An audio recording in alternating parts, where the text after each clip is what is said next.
September 1683, Vienna trembled under the shadow of the Ottoman Empire. Tens of thousands of soldiers, banners gleaming, cannons roaring, turned the plains into a sea of fear. Inside the city, smoke rose from shattered rooftops, children wept, and soldiers braced for the inevitable. The walls, though strong, could only hold for so long. Every heartbeat echoed the question, would Europe fall that day? Then, from the hills to the north, a distant drumbeat rippled across the valley. A cavalry unlike any other, the Polish Winged Hussars, prepared to descend. One king's courage, one army's fury, and the fate of an entire continent hung in the balance. Europe in 1683 was a continent on edge. The Ottoman Empire, masters of siege and cavalry, had advanced deep into Central Europe, their ambitions threatening not only Vienna, but the Habsburg heartlands, the Holy Roman Empire, and the fragile peace of Christendom. The city of Vienna, once vibrant, now faced starvation, disease, and fear, defended by barely 15,000 soldiers and a militia of citizens, outnumbered by the vast Ottoman army under Grand Vizier Ka Mustafa Pasha. Inside the walls, Count Ernst Rüdiger Starhemberg, a man of iron will, prepared his men for what seemed like the impossible. Yet hope was not lost. From Poland, King John III Sobieski, known as the Lion of Poland, answered the call for salvation. Veteran of many battles, a strategist, and a leader who rode alongside his men, Sobieski marshaled the Holy League, a fragile coalition of European forces, to march toward Vienna. The question lingered in every mind: could a single king and his cavalry turn the tide? Against one of history's largest armies, in the next chapters, witness strategy, courage, and an epic cavalry charge that would echo through the annals of Europe forever. Keep watching to uncover how the fate of Vienna and all of Europe was decided in the fields beyond the city walls. Summer of 1683 had already set Europe on edge. From the Balkans to the Danube, whispers of a massive Ottoman army traveled faster than caravans. Ka Mustafa Pasha's forces, said to number over 150,000 men, were a machine of conquest: elite janissaries, heavily armored Sipahi cavalry, fierce Tatar horsemen, and engineers carrying cannons, timber, and explosives. Cities that resisted were razed, villages abandoned, and towns sent frantic messages to Vienna. The Sultan's army was coming, nothing like it had been seen in over a century. Europe's defenses were fragile, scattered, and divided, yet the Ottoman host advanced with terrifying precision. By July, Ottoman banners appeared on the horizon. Vienna, capital of the Habsburgs, had strong walls and bastions, yet the garrison was thin: 15,000 soldiers under Count Ernst Rüdiger Starhemberg and 5,000 citizen militia, armed with courage but few supplies. Emperor Leopold I had fled to Linz, leaving the city's fate in Starhemberg's hands. Inside, life was a battle for survival. Bread was rationed, water from the Danube limited, and disease crept silently through crowded quarters.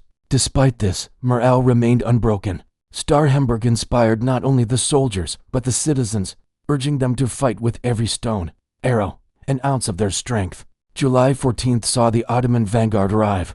By the 17th, Vienna was encircled. A sea of tents stretched for miles. A city of silk and canvas dominated by the luxurious pavilion of Ka Mustafa Pasha himself. Confident, he relied on starvation, fear, and siege tactics rather than storming the walls. Trenches were dug, artillery fired relentlessly, and miners tunneled beneath Vienna's defenses, planting explosives to shatter the bastions. Smoke, fire, and the cries of battle turned the city into a living nightmare. Yet the defenders refused to yield. Every breach was patched with rubble, timber, and blood. Women carried stones and water, and children supported the effort. While soldiers repelled the sappers again and again, the Ottomans launched wave after wave. But the city endured. Starhemberg's leadership turned desperation into resilience, holding off an empire that had never before known such defiance. For nearly 2 months, Vienna's walls stood against the tide. Every cannon blast, every collapsing tower, only fueled the defenders' determination. Across Europe, hope sparked. Pope Innocent XI rallied the Christian kingdoms, urging rulers to set aside rivalries and form a holy league. Poland, under King John III Sobieski, responded. First, a seasoned commander, famed for his victory at the Battle of Koden, Sobieski understood the stakes. To save Vienna is to save Europe, he declared. His army would ride to the city's rescue. Bavaria, Saxony, and the Holy Roman Empire pledged contingents, forming a coalition of necessity rather than unity. Coordination was fragile, languages clashed, old rivalries simmered, but the common threat demanded obedience and courage. By September 10th, Sobieski's forces, roughly 70,000 strong, approached Vienna. Exhausted from a punishing march, they looked down upon the Ottoman camp sprawling across the plains. In the valleys below, the enemy seemed invincible. Hundreds of cannons, tens of thousands of warriors, disciplined janissaries standing shoulder to shoulder. But Sobieski's eyes were steady. He knew patience was key. The siege had lasted long enough. The Ottoman army had grown, confident and complacent. The terrain, with its hills and ridges, favored concealment. From these natural cover points, Sobieski would strike at the decisive moment, hiding the true scale of his cavalry until it was too late to respond. Every detail mattered. The allied infantry would pressure the flanks, German and Austrian contingents would hold key positions, and the Polish Winged Hussars, 20,000 strong, would wait for the perfect moment. Their lances were long, armor gleaming, wings attached to their backs, creating an almost supernatural silhouette. To the Ottoman eye, they would appear as angels of death descending from the heavens. The Ottomans, confident in their siege, underestimated the relief. Shah Mustafa Pasha's strategy relied on patience. Believing the city would fall before reinforcements arrived, every cannon fired, every mine detonated, further convinced him of victory. But unbeknownst to him, the tide of history was preparing to turn.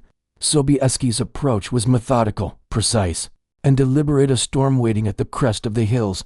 As the sun rose on September 12, 1683, the stage was set. The Austrian defenders had held long enough. The Allied forces, fresh yet disciplined, positioned themselves along the ridges.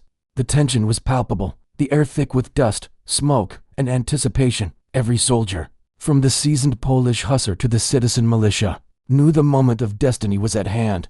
The next hours would decide not only Vienna's fate, but the survival of Central Europe itself. Dawn broke over Vienna on September 12, 1683, painting the hills with gold and shadow. Below, the Ottoman army stretched endlessly across the plains, a glittering sea of white turbans, red banners, and steel janissaries, disciplined and battle-hardened, stood in formation near the city walls, while Sipahi cavalry and Tatar horsemen patrolled the flanks, eyes scanning the wooded ridges above. Shah Mustafa Pasha's confidence was unwavering. He believed the city would crumble under starvation and artillery. Yet, from the hills, a different story was unfolding. King John III Sobieski surveyed the battlefield from the Carlsberg Ridge. The city's fate was in his hands, and every decision had consequences beyond imagination. He had positioned the Allied army, Poles, Austrians, Bavarians, and Saxons, carefully along the ridges, each contingent aware of their role. The infantry would advance steadily, pinning Ottoman forces against the city, while the Polish Winged Hussars, hidden in the folds of the hills, waited for the moment of revelation. Sobieski's strategy relied on deception and timing. The Ottomans could not see the storm gathering behind the trees and ridges. By mid-morning, skirmishes began. Allied scouts engaged Ottoman outposts, testing defenses while keeping the main force concealed. Cannon fire and musket volleys echoed across the plains, but the real clash had not yet begun. Sobieski moved among his commanders, issuing precise orders, adjusting troop placements, and ensuring every unit understood its objective. The unity of this coalition, fragile as it was, relied on trust and leadership. Hours of preparation now held the weight of Europe's future. The Ottomans, meanwhile, remained unaware of the scale of the threat from the hills. Shah Mustafa's strategy was clear: contain the city and exhaust its defenders. The artillery barrages had begun hours earlier, battering bastions and ramparts, while miners planted explosives beneath the walls. Yet every breach the Ottomans hoped to exploit was repaired swiftly. Starhemberg and his men, driven by desperation and faith, repelled attack after attack. Women and children worked alongside soldiers, shoveling rubble, passing stones, and carrying water and ammunition. Every act of defiance added weight to the city's survival. By late morning, the Allied infantry made slow, deliberate progress. German and Austrian troops pressed the flanks, engaging Ottoman forces along the edges of the camp. Cannons roared, smoke blanketed the valley, and the clash of steel echoed like thunder. The Ottomans believed they faced a conventional assault, yet Sobieski's true plan remained hidden. The Winged Hussars, tens of thousands of pounds of steel and muscle, waited in silence, their long lances ready. The feathered wings on their backs created ghostly shadows in the morning light. a psychological weapon designed to unsettle any who dared look up. The city defenders watched nervously as the ridges stirred. Every cannonball, every volley of musket fire, reminded them of the fragility of life behind the walls. Yet their hope persisted. The relief army had arrived. Messages from Sobieski's scouts confirmed that the final strike would come soon. But timing was critical. Too early, and the cavalry would be isolated. Too late, and Vienna could fall. Sobieski, ever the tactician, balanced patience with urgency. Knowing that history awaited his command, midday approached, and the Ottomans began to shift. Sipahi cavalry scouted the ridges. Tatar horsemen darted through gaps, but the Allied forces held their ground. Each unit executed maneuvers with precision, forming staggered lines and fights designed to confuse and divide the enemy. The illusion of hesitation was deliberate. The Ottomans interpreted it as uncertainty, lowering their guard. As the sun climbed high, the tension became palpable. Every soldier, from Polish Hussar to Viennese militia, felt the weight of anticipation. Cannons paused momentarily, muskets held fire, and the battlefield seemed to hold its breath. Sobieski rode along the lines, his presence a beacon of resolve. He reminded the troops that the city's walls had held long enough. The siege had overstayed its welcome, and the hour of decision was near. Finally, the moment approached. The Allied infantry, steady and disciplined, had pushed the Ottomans back from the ridges. Exhaustion and fatigue had begun to show on the enemy's faces. Discipline faltered, formation loosened, and a crack appeared in what had seemed an invincible army. Sobieski's signal was ready. Every rider of the Winged Hussars waited, poised like a predator on the edge of the forest.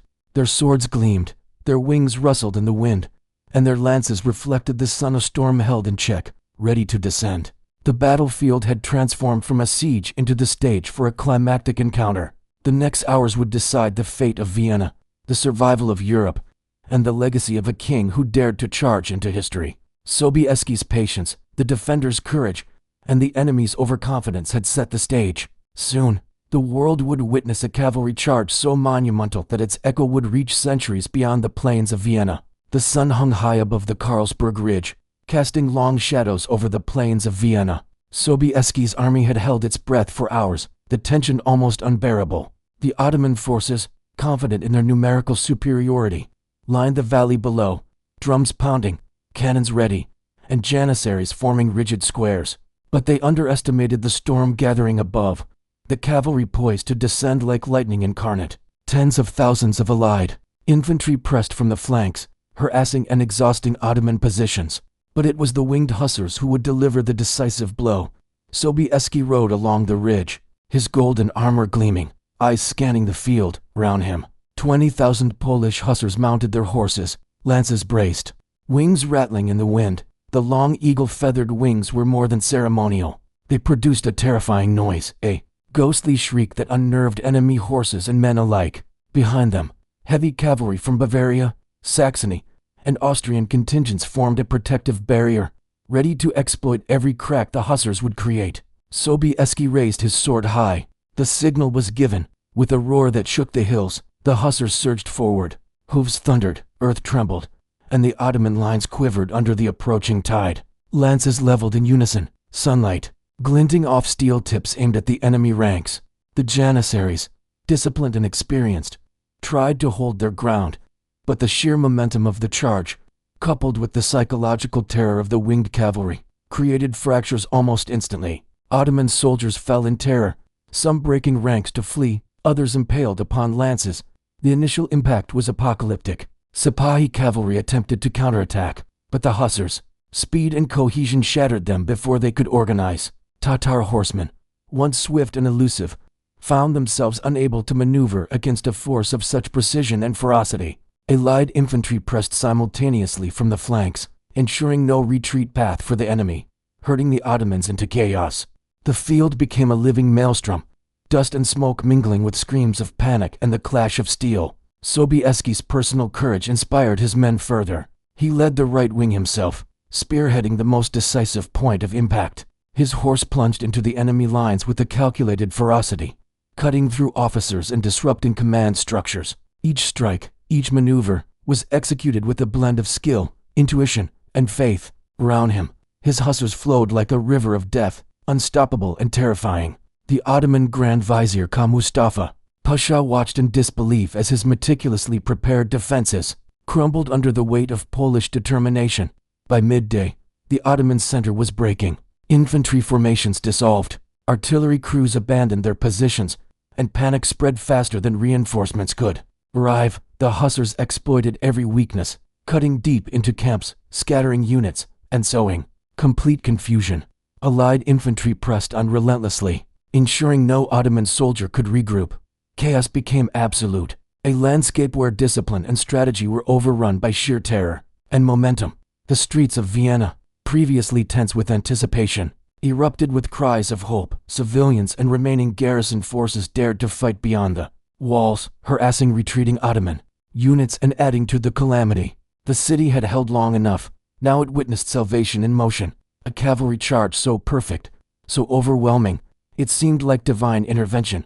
Sobieski didn't allow the hussars to falter. Every obstacle, every counterattack, was met with unyielding aggression. Cannons abandoned by fleeing Ottoman forces were captured, enemy banners seized, and supply trains destroyed. The Allied cavalry didn't just break the lines, they annihilated the cohesion of the Ottoman army. By mid-afternoon, the Grand Vizier himself was forced to flee, his army in total disarray, his ambition for Vienna shattered. The aftermath was both triumphant and harrowing. Tens of thousands of Ottoman soldiers were dead, wounded, or scattered across the plains. Allied casualties, though significant, were dramatically fewer, thanks to precise coordination and the timing of the cavalry strike. Sobieski's genius lay not only in courage but in the orchestration of every element: infantry, artillery, cavalry, and terrain. He had transformed potential chaos into a decisive victory, striking with the perfect balance of timing, fear, and overwhelming force. By the evening, the battlefield was strewn with bodies, banners, and shattered weaponry. The once mighty Ottoman army was shattered, retreating eastward in confusion and panic. Sobieski, exhausted but exultant, surveyed the carnage, knowing that Vienna and Europe had been saved. The charge of the Winged Hussars became legend that day, a symbol of courage, faith, and strategy intertwined. Europe would remember September 12, 1683, as the day when the King of Poland defied the might of an empire, and when history itself tilted in favor of those daring enough to act decisively. The thunder of hooves faded, but the echoes of chaos lingered across the plains of Vienna. Ottoman forces, once disciplined and fearsome, were now a fleeing torrent. Cannons abandoned, supply wagons overturned, and banners scattered across the dust-strewn battlefield painted a grim tableau of defeat. Sobieski's cavalry had not only broken lines, they had shattered the very morale of an empire. Every step the hussars took spread panic, and the retreating soldiers collided in confusion, trampling the wounded and leaving the dead behind like a harvest of sorrow. Sobieski, mounted on his towering steed, did not pause to admire the scene. He understood that victory was not complete until the Ottoman army was scattered beyond recovery. Orders flew from rider to rider, directing cavalry to cut off fleeing units, to secure artillery, and to pursue enemy commanders. Every contingent moved with precision, a continuation of the orchestration that had brought the decisive charge. The Allied infantry advanced simultaneously, rounding up isolated pockets of resistance and preventing regrouping. The Grand Vizier Khan Mustafa Pasha's hope crumbled. His camp was in ruins, and his soldiers, stripped of cohesion and confidence, offered little resistance. Ottoman cavalry tried to form counterattacks, but the hussars anticipated every maneuver, intercepting and crushing the fragments before they could coalesce. Dust swirled in the air, blending with the stench of blood and burning supplies. The retreat became a nightmare for the Ottomans, a river of men and horses, flowing in terror toward the east, pursued relentlessly by Sobieski's forces. Throughout the pursuit, the Polish king exemplified leadership and tactical brilliance. He positioned himself where the chaos was thickest, directing charges, rallying units, and ensuring the momentum never faltered.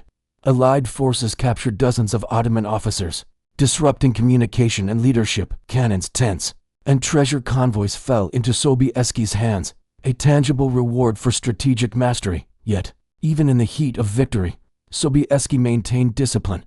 Looting was minimized, wounded enemies treated humanely, and units kept cohesive to avoid the pitfalls of overextension. Meanwhile, Vienna slowly recovered from the siege's grip. Defenders, now reinforced by Sobieski's rival, patrolled the city walls, securing the gates and treating the wounded. citizens emerged cautiously, witnessing the aftermath of both triumph and devastation. Streets that had feared the crush of Ottoman conquest now echoed with cheers, but the smell of smoke and blood lingered. Sobieski's intervention had not only saved Vienna, but had turned the tide of European history. A great empire had been humbled by courage, strategy, and audacity. The scale of the Ottoman retreat astonished all observers. Units fled in disarray for miles, some attempting to regroup, others abandoning horses and weapons. Sobieski's cavalry harried the rear relentlessly, cutting down anyone who resisted or slowed the flight. This relentless pursuit ensured that the Ottoman army could never return as a unified threat for years. Across Europe, news spread rapidly. The siege of Vienna had been crushed, and the Ottoman expansion halted. Sobieski's name became synonymous with daring and military genius. Yet, victory was not without its costs. Allied casualties, though lower than expected, were significant, and exhaustion weighed heavily on men and horses alike. Sobieski himself felt the strain of the campaign and the charge. His armor, dented and blood-stained, bore testimony to both his bravery and the ferocity of the battle. Despite fatigue, he rode among his troops, offering encouragement, ensuring order, and preparing for the long task of consolidating the victory. The battlefield, littered with bodies, wagons, and broken artillery, was both a monument to triumph and a stark reminder of war's price. As dusk fell, the scale of the Allied success became clear. The Ottomans, once a threat to all of Central Europe, had been routed decisively. Vienna remained unconquered, its walls still standing as symbols of resilience. Sobieski's tactical brilliance, patience, and audacity were celebrated not just as military genius, but as salvation for a continent. Allied troops began to regroup, tend to the wounded, and secure captured materiel. Letters were dispatched to European capitals, announcing a victory that would echo across Christendom for decades. By nightfall, Sobieski surveyed the plains, now quiet but scarred with destruction. He knew the battle would be remembered not only for the legendary cavalry charge, but for the discipline, strategy, and leadership that had turned near-certain defeat into overwhelming victory. The Ottomans had fled, their empire humiliated, and Europe's fate secured for a generation. Sobieski's intervention had reshaped the course of history. The Winged Hussars had thundered across the battlefield, and Europe would never forget the day the King of Poland saved Vienna and turned the tide of war. As night fell over Vienna, the once besieged city breathed in relief. The streets, scarred by months of siege, now thrummed with gratitude and awe. Citizens emerged cautiously, their eyes wide with disbelief at the remnants of the shattered Ottoman camp. Tents burned, cannons overturned, and banners lay in the dust, a testament to the overwhelming might of Sobieski's intervention. Families reunited, priests offered prayers of thanksgiving, and children ran among ruins that had been stages of survival and heroism. Vienna had endured, but it had endured thanks to a man whose courage seemed larger than life. King John III Sobieski rode through the city on his proud steed, the weight of victory evident in the armor dented and blood-stained from battle. Soldiers and citizens alike fell silent at the sight of the Polish king, among them a leader who had not only commanded the largest cavalry charge in European history, but had personally shaped the battle's outcome. His presence inspired reverence, not fear, for this was a man who had risked everything to save lives and secure a continent. He dismounted to greet defenders, wounded and weary, acknowledging their courage with a nod, a word, or a brief clasp of the hand. The Winged Hussars, those legendary cavalrymen whose charge had turned the tide, became icons overnight. Stories of their fearsome lances, towering armor, and the ghostly wings rattling in the wind spread through taverns, courts, and monasteries. Survivors spoke of their thunderous approach, the way they cut through Ottoman lines like a divine storm. The precision, bravery, and sheer audacity of the charge would become the cornerstone of Sobieski's legacy, immortalized in paintings, ballads, and chronicles across Europe. Within the city walls, repairs began immediately. Artisans, laborers, and soldiers worked together to restore fortifications, rebuild homes, and clear streets of rubble. Food was distributed, water sources restored, and wounded soldiers treated. Vienna's transformation from a besieged city to a bastion of Christendom became a symbol of hope across the continent. The relief force had not only saved the city, it had preserved the heart of Europe. Sobieski's strategic brilliance had ensured that the Ottoman advance was halted, but the human cost was clear in every scarred wall and every weary face. Meanwhile, News of the victory spread swiftly. European capitals erupted with celebration, viewing the triumph as a turning point in the struggle against Ottoman expansion. Diplomats and monarchs recognized Sobieski's decisive role, sending envoys, letters, and accolades to the Polish court. The Holy League, fragile yet victorious, had proven the power of unity against an unstoppable force. For Poland, Sobieski's heroism elevated the nation's status, projecting strength, courage, and leadership across the continent. The Ottomans, humiliated and demoralized, retreated eastward in disarray, their once feared cavalry now scattered. The Sultan's armies humbled, Europe's defenses unbroken. Grand Vizier Kha Mustafa Pasha fled the battlefield, leaving cannons, supplies, and treasures behind, a striking testament to the cost of overconfidence. Against audacious leadership, Sobieski's decision to maintain discipline during pursuit ensured that the enemy could not regroup quickly, turning a decisive battle into a strategic annihilation. Ceremonies of thanksgiving followed.